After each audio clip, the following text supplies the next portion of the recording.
Chapter 14 is on time, investments, and insurance. It often gets skipped because the input demands are the same thing as we analyzed in the last chapter. But given that the pressure on sustainability and the complexity of the decisions you have to make as a person, I feel like we need to spend a little bit of time on this. The first price that you need to know about is the interest rate. The interest rate is the time value of money, people call it. It's sort of the price of investable capital. Economics uses two definitions of capital, so make sure that you're clear on what you're talking about. Capital until now has always been a physical input, like a machinery. Now we're going to talk about investable capital, which is how the finance guys talk about it, which is a lump of money that you can use to do anything. You can buy machinery or you could even buy labor services. So be careful of the two different definitions going on at the same time.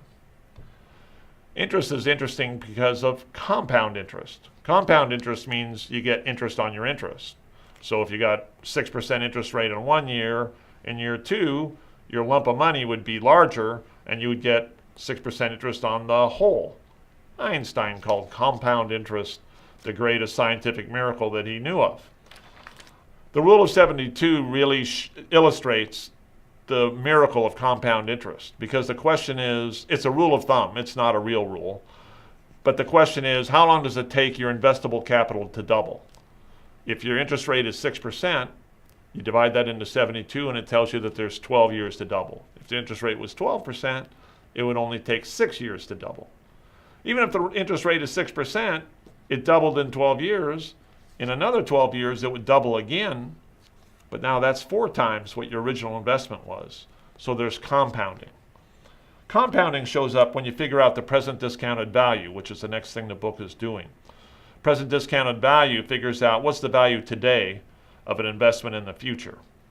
So that formula is the present discounted value equals the amount of money you're going to end up with at the end divided by 1 plus the interest rate, and it's an exponential. It's raised to the power of however many years that interest rate functions. The book then spends some time on the math of present discounted value, which we're probably going to skip.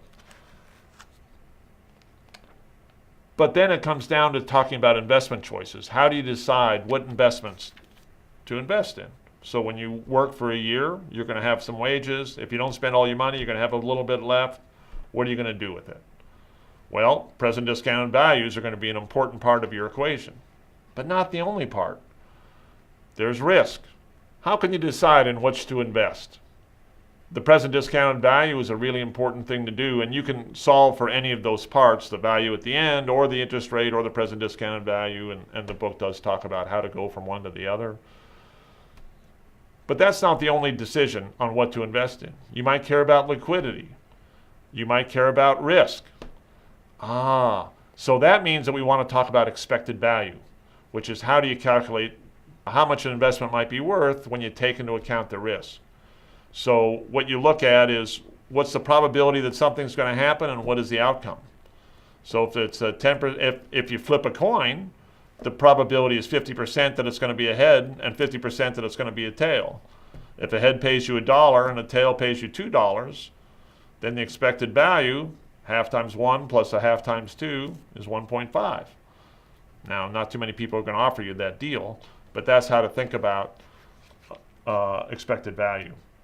Clearly, the risk of your investment really affects the expected value.